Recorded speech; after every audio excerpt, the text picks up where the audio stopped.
Top 10 pinakamagandang single moms na walang karelasyon ngayon. 10. Ang ganda ni Angel Aquino ay wala pa ring kupas, independent at empowered mom na patuloy na hinahangaan sa showbiz. 9. Si Jenica Garcia ay inspirasyon sa mga single moms dahil sa pagiging matatag at masayahing nanay. 8. Si Katrina Halili ay single mom kay Katie na may mild autism at nagsisilbing inspirasyon sa iba. 7. Kilala si Shara Soto bilang devoted mom at active sa fitness at music. 6. Nananatiling single si Lauren Tolentino mula lang pumanaw si Rudy Fernandez. Masayang namumuhay kasama ang mga anak at mga apo. 5. Si Vina Morales ay may timeless beauty ng showbiz at mahusay na singer. Single mom kay Shana. 4. Si Jody Santa Maria ay kilala sa kanyang pagiging strong woman at role model.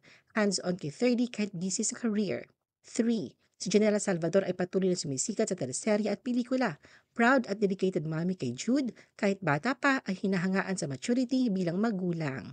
2. Si Sara Labati ay isa sa mga pinakapopular na single moms ngayon matapos ang breakup nila Richard Gutierrez.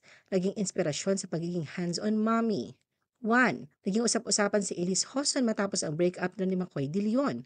Bukod sa kanyang career, focus siya sa pagpapalaki sa anak niyang si Feliz.